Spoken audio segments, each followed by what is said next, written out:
Hello, welcome to education limitless. मेरा नाम है आंचल ढाका।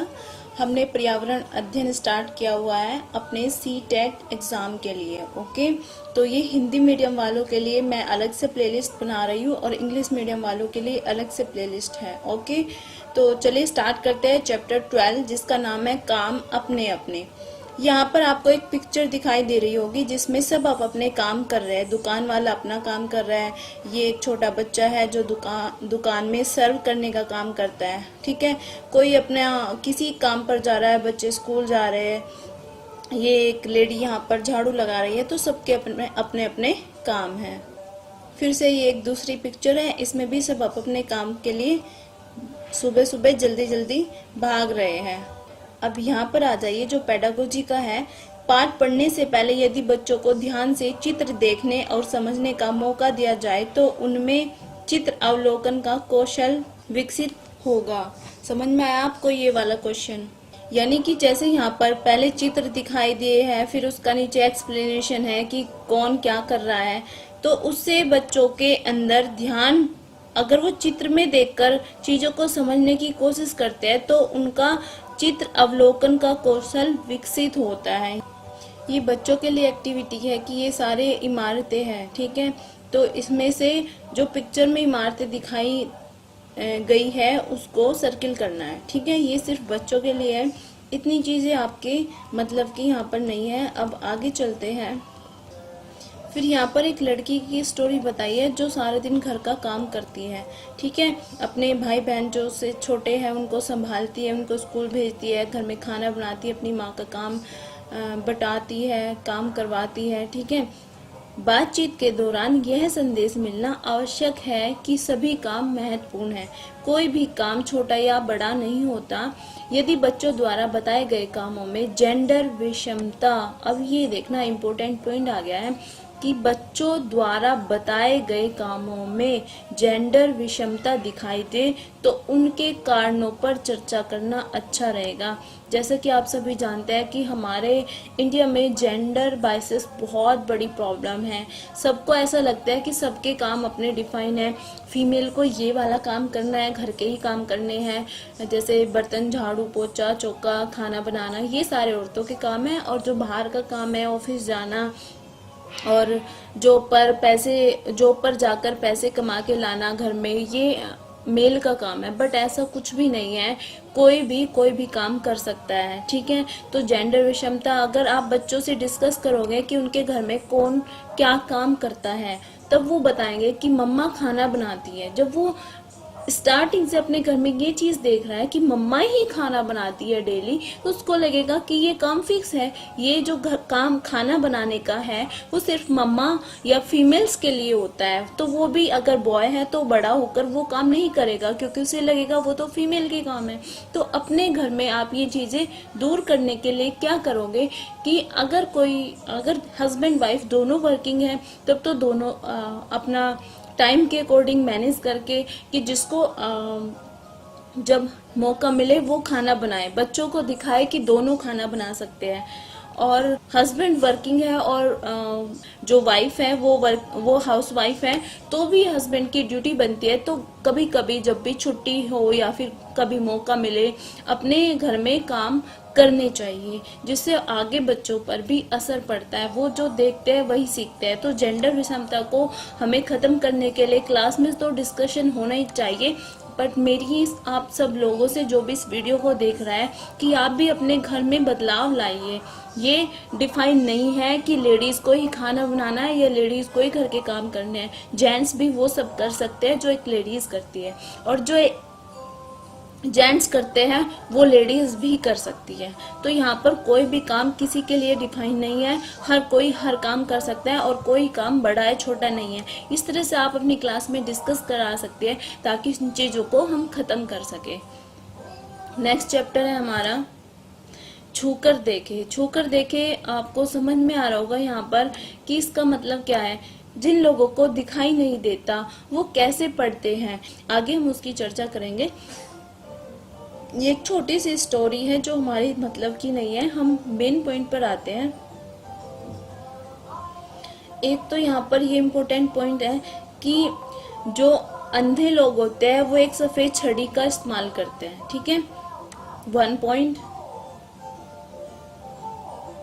दूसरा, जिन लोगों को दिखाई नहीं देता लेकिन फिर भी वो अपने सारे काम करते हैं, खुद से करना चाहते हैं, यानी फिर भी वो अपने सारे काम स्वयं करना चाहते हैं, उन्हें कोई जबरदस्ती सहारा दे तो उन्हें अच्छा नहीं लगता है।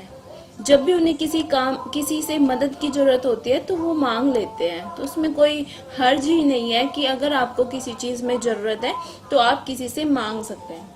अब देखो, जिन लोगों को दिखाई नहीं देता बट फिर भी वो सारी चीजें समझ सकते हैं, यानी घर के सभी लोगों को उनकी आहट से पहचान लेते हैं। कौन?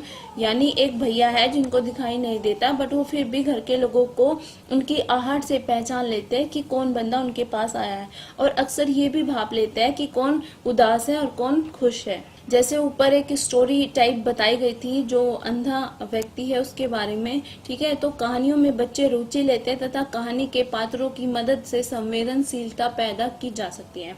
वो एक स्टोरी टाइप जो बताई गई है एक लड़की की और उसके भाई की जो अंधा है उसके बारे में, वो ऐसे क्यों बताई गई है? क्योंकि बच्चे कहानियों में रुचि लेते हैं और कहानियों के उस जो पात्र है उनकी मदद से उनमें संवेदनशीलता पैदा की जा सकती है। जैसे उस अंधे व्यक्ति के प्रति उनके मन में हेल्प करने वाली फीलिंग जनरेट की जा सकती है। खुद से उनको फील होगा, हाँ इसको चलने में प्रॉब्लम हो रही है, इसको पढ़ने में हो रही है, रोड क्रॉस करने में हो रही है, तो हम उनकी कैसे कैसे मदद कर सकते हैं, ठीक है। अब जैसे इस कहानी में ऊपर जो ये रवि नाम का लड़का था वो अंधा है और वो अपने सारे काम खुद से ही करता है। तो वो अलग तरह की किताबें पढ़ता है जो कि एक अलग लिपि में लिखी है। उसको समझने के लिए आप आंखों पर पट्टी बांधकर भी उस चीज को महसूस कर सकते हैं, यानी अपने आप को आप उनकी जगह रखकर उन सब चीजों को करने की कोशिश करें ताकि आपको समझ में आए कि वो लोग अपने काम को कैसे करते हैं या फिर उनको कितनी परेशानियां होती होगी उन सब कामों को करने पे, ठीक है। तो इस तरह बारी बारी सभी बच्चों की आंखों पर पट्टी बांधो ताकि वे एक दूसरे को पहचानने की कोशिश करें, ठीक है। तो यहाँ पर ये पेडागोजी का क्वेश्चन बन जाता है, स्वयं को किसी और की परिस्थिति में रखने से हम उनकी समस्याओं को बेहतर तरीके से समझ पाते हैं। जैसा कि मैंने अभी आपको ये एक्सप्लेन किया है ऊपर कि अब जो बंदा देख नहीं सकता उसकी चीजों को समझने के लिए हम अपनी आंखों पर पट्टी बांधकर पूरा एक दिन अगर स्पेंड करें तो आपको समझ आएगा कि कितना मुश्किल होता है बिना देखे जीना। इसलिए हमें उनकी हर टाइम मदद करने के लिए तत्पर रहना चाहिए। ये सारी एक्टिविटी है जो आप बच्चों से क्लास में करा सकते हैं। आंख पर पट्टी बंधवाने के बाद छूकर बताओ तुम्हारे मुंह में कितने दांत है, तो बच्चे छूकर बता सकते हैं काउंट करके। क्या क्या चीजें तुम केवल छूकर जान सकते हो। आंखें बंद करके बैठो और सुनो किसकी आवाजें सुनाई देती है। क्या तुम लोगों की आहट पहचान सकते हो? क्या तुम आवाजें पहचान सकते हो सबकी अलग अलग? केवल सुनकर क्या तुम किसी व्यक्ति को या किसी जानवर को पहचान सकते हो? तो ये कुछ चीजें हैं जो एक्टिविटी है जो कि आप बच्चों से करवा सकते हो और जानने की कोशिश कर सकते हो कि क्या बच्चे ऐसा कर सकते हैं। अब यहाँ पर आ जाइए, इम्पोर्टेंट पॉइंट हमारे स्टार्ट हो जाते हैं। जो लोग देख नहीं सकते उनके पढ़ने का एक खास तरीका है जिसे ब्रेल कहते हैं। वेरी वेरी इंपॉर्टेंट पॉइंट कि जो लोग देख नहीं सकते वो कैसे पढ़ते हैं, वो ब्रेल तरीके से पढ़ते हैं। ये एक तरीका होता है, मेथड है पढ़ने का उनका जो देख नहीं सकते। ब्रेल एक मोटे कागज पर क्या होता है? ब्रेल एक मोटे कागज पर एक नुकीले औजार से बिंदु बनाकर लिखा जाता है। ब्रेल कागज पर हाथ फेर कर पढ़ा जाता है कि उस पर क्या लिखा है। वेरी इंपॉर्टेंट पॉइंट यहाँ से यहाँ तक, ठीक है। ये एक ब्रेल की शीट है, एक मोटा पेपर है जिस पर ऐसे डॉट डॉट होते हैं उभरे हुए, ऊपर की तरफ उभरे हुए होते हैं, ठीक है। ये एक तरीका होता है जिससे पढ़ना बच्चे सीखते हैं जिनको दिखाई नहीं देता। लुइस ब्रेल फ्रांस देश का रहने वाला था। जो ये ब्रेल लिपि दी है हमारी, ये लुइस ब्रेल ने दी थी जो फ्रांस का रहने वाला था। जब वह 3 साल का था तब एक दिन अपने पिता के औजारों से खेल रहा था। अचानक एक नुकीले औजार से उसकी आंखों में चोट लग गई और आंखें खराब हो गई उसे आंखों से दिखना बिल्कुल बंद हो गया। उसकी पढ़ने में बहुत रुचि थी। उसने हार नहीं मानी। वह पढ़ने के लिए तरह तरह की तरकीबें सोचता रहता था। आखिर उसने ढूंढ ही लिया एक तरीका छूकर पढ़ने का। यह बाद में ब्रेल लिपि के नाम से जानी जाने लगी। ठीक है, इसमें होता क्या है, इस तरह की लिपि में मोटे कागज पर उभरे हुए बिंदु बने होते हैं। उभरे होने के कारण इन्हें छूकर पढ़ा जा सकता है। यह लिपि, वेरी इंपॉर्टेंट पॉइंट, वह लिपि, ये जो लिपि है ब्रेल लिपि 6 बिंदुओं पर आधारित होती है। ठीक है, कितने बिंदुओं पर? 6 बिंदुओं पर। क्वेश्चन आ चुका है कि ब्रेल लिपि कितने बिंदुओं पर आधारित होती है, तो याद रखना 6 बिंदुओं पर। अंडरस्टूड। आजकल ब्रेल में नए नए परिवर्तन हुए हैं जिससे इसे पढ़ना लिखना और भी आसान हो गया है। ब्रेल लिपि अब कंप्यूटर के द्वारा भी लिखी जा सकती है। ओके, तो यहाँ पर पेडागोजी क्वेश्चन आ गया हमारा। अभी तक आपका कंटेंट वाला क्वेश्चन था, स्टैटिक पोर्शन के क्वेश्चन थे, जैसे कि लिपि में कितने बिंदु होते हैं, ब्रेल लिपि में कितने बिंदु होते हैं, किसने दी थी, कहाँ से थे, इस तरह के जो क्वेश्चंस हैं वो आपके स्टैटिक पोर्शन से है। आप पेडागोजी का जो पोर्शन है वो देखो, बच्चे ब्रेल लिपि को देखेंगे तो बेहतर ढंग से समझ पाएंगे। यानी आपको उसको ओरिजिनल शीट को दिखाना पड़ेगा कि कैसे उभरे हुए वर्ड्स होते हैं, या फिर जैसे ऊपर एक्टिविटी दी गई है कि आप हार्ड पेपर लीजिए, उस पर आप किसी चीज से उभार कर ऐसे डॉट डॉट बनाइए जिससे आप देख सकते हो कि वो उभरे हुए छूकर बता सकते हो कि अलग अलग पॉइंट होते हैं। तो ब्रेल लिपि की जानकारी देते समय बच्चों को वास्तविक ब्रेल शीट दिखाना अच्छा रहेगा। ओके, आप उसको दिखाए नहीं केवल, बल्कि उसमें उसको छूकर बच्चे को पढ़ना सिखाए कि कैसे बच्चे उसका यूज करते हैं। ओके, तो इस चैप्टर में इतना ही था। आगे चलते हैं। कहाँ से आया, किसने पकाया। अब देखो ये एक पिक्चर है, ध्यान से देखना इसको। एक है रानी का परिवार, एक है वेणु का परिवार।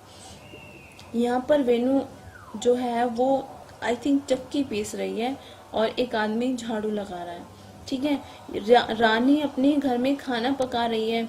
उसके बाद इसी परिवार में, रानी के परिवार में, लड़की जेंट्स को खाना परोस रही है, जबकि यहाँ तीनों साथ बैठकर, जेंट्स और फीमेल लेडीज सब साथ में बैठकर खाना खा रहे हैं।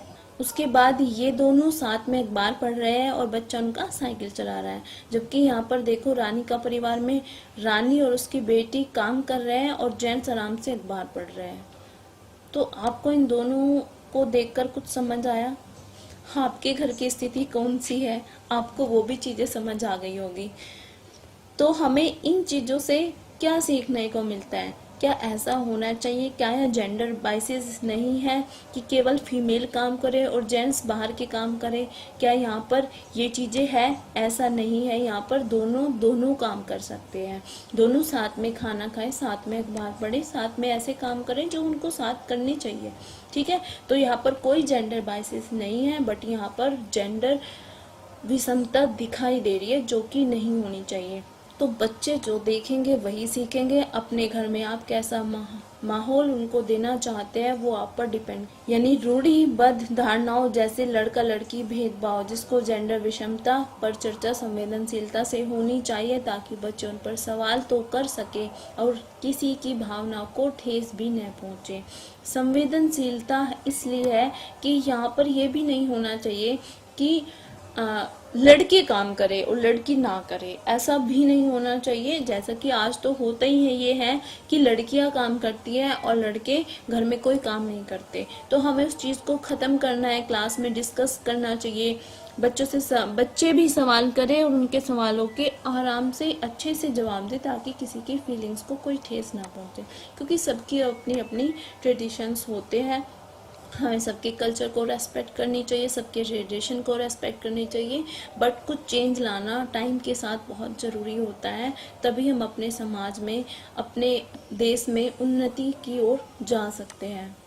यहाँ पर ये काफ़ी चीज़ें हैं जो खाने की है, कुछ हमें पौधों से मिलती है, कुछ हमें जानवरों से मिलती है। तो ये बच्चों के लिए है कि कौन सी जानवरों से मिलती है और कौन सी पौधों से मिलती है। ठीक है, बच्चों के परिवेश में दवाई के रूप में प्रयोग किए जाने वाले पेड़ पौधों की पहचान व उनका उपयोग पारंपरिक ज्ञान की परख और समझ का मौका दें। ठीक है, आई थिंक आपको समझ आ गया होगा। यानी बच्चों के परिवेश में दवाइयों के रूप में प्रयोग किए जाने वाले पेड़ पौधों को उनको बताएं कि कौन कौन से हो सकते हैं, और पारंपरिक यानी जो पहले से उनका उपयोग आयुर्वेद का, जैसे कि आज के टाइम में दोबारा हम एलोपैथिक से आयुर्वेद पर आ रहे हैं, तो उन चीज़ों को हमें बच्चों को छोटी क्लास में ही समझने का मौका दे।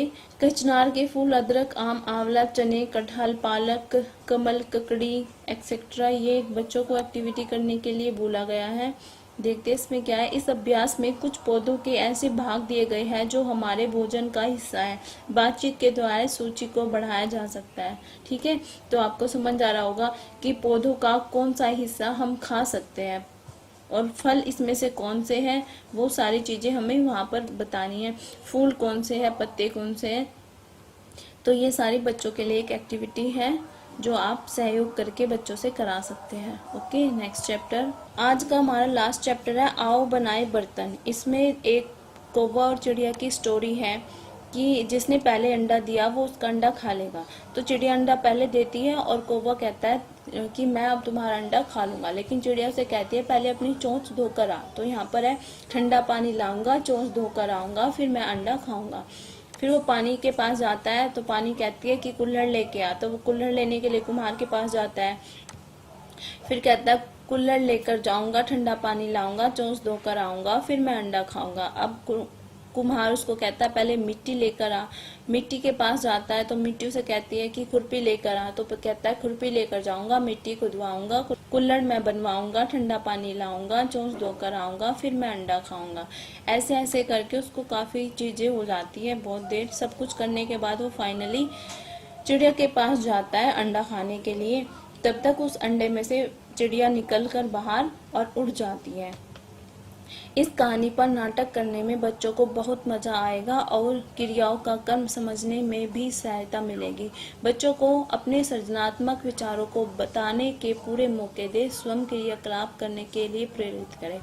यानी यहाँ पर एक कहानी है, जैसा कि मैंने आपको अभी बताया था कि बच्चे कहानी और कविता के थ्रू ज़्यादा चीज़ें सीखते हैं। साथ में अगर आप उन कहानियों पर नाटक बच्चों से कराएंगे तो उनको और अच्छा लगेगा और फन में वो बहुत सारी चीज़ें सीख जाएंगे। ठीक है, उनकी सृजनात्मक जो विचारों की अक्षमता है वो बढ़ जाएगी। तो बर्तन बनाने के लिए कौन सी मिट्टी का यूज़ होता है? चिकनी मिट्टी का। चिकनी मिट्टी से आप कैसे भी बर्तन बना सकते हो। ठीक है, गूंदी हुई मिट्टी का कुछ भाग लेकर उसे मोटी रोटी की तरह चपटा कर ले। यह बर्तन का तला बन गया। बाकी गूंदी हुई मिट्टी को सांप के जैसा लंबा बना लो। जैसे इस चित्र में एक्टिविटी कराई गई है, आप ऐसे कुल्हड़ बना सकते हो, कुछ भी बना सकते हो। तो यहाँ पर है मिट्टी से बर्तन बनाते हुए कपड़े तो गंदे होंगे पर बच्चों को करके सीखने का आनंद भी मिलेगा। आप इस तरह एक्टिविटी बच्चों को करने में हेल्प करा सकते हो, यानी बच्चों को एक्टिविटी करने का मौका दें। अगर इन बर्तनों में पानी डालकर रात भर रखो तो क्या होगा? हम अपने घर या स्कूल में मटके में पानी रखते हैं, वह मटका पानी से गल क्यों नहीं जाता? वो मटके पके हुए होते हैं इसलिए नहीं गलते। रात भर भी अगर आप पानी डालकर रखोगे तो कुछ भी नहीं होगा, बल्कि मिट्टी का बर्तन में जो पानी रखा जाता है वो अच्छा होता है, फ्रिज में रखे हुए पानी से कई गुना बेहतर होता है। ठीक है, तो फ्रिज का पानी हमें नुकसान करता है, बट अगर मिट्टी के मटके में आप पानी रखते हो वो पीने में अच्छा भी लगता है और हेल्थ के लिए भी अच्छा होता है। तो पहले के जो लोग थे वो पहले मिट्टी के बर्तन ही यूज करते थे। ये लास्ट पॉइंट है जो आप जानते हो कि नाम से है। बहुत बहुत साल पहले एक समय ऐसा था जब लोगों के पास बर्तन ही नहीं थे, पर लोगों को खाने पीने की चीजों को पकाने और सामान रखने के लिए बर्तन की जरूरत पड़ने लगी। बहुत कोशिश करने और दिमाग लगाने के बाद लोग बर्तन बनाना सीख गए। शुरू में बनाए गए बर्तन पत्थर और मिट्टी के थे। पत्थर के बर्तन हाथों से खोदकर या कुरेद कर और मिट्टी के बर्तन गूंद कर हाथों से बनाए गए थे। लोगों ने यह भी खोज लिया कि मिट्टी के बर्तनों को मजबूत बनाने के लिए उन्हें आग में पकाना चाहिए। तो पानी जब बर्तन में भरा जाता है वो मिट्टी का बर्तन गल क्यों नहीं जाता? क्योंकि वो आग में पका हुआ होता है। की क्लास आपको अच्छी लगी होगी, क्वेश्चन समझ में आए होंगे। जाने से पहले सबसे एक रिक्वेस्ट है, please like my video, share my video and subscribe my channel. साथ में बेल आइकन भी प्रेस कर देना। Thank you.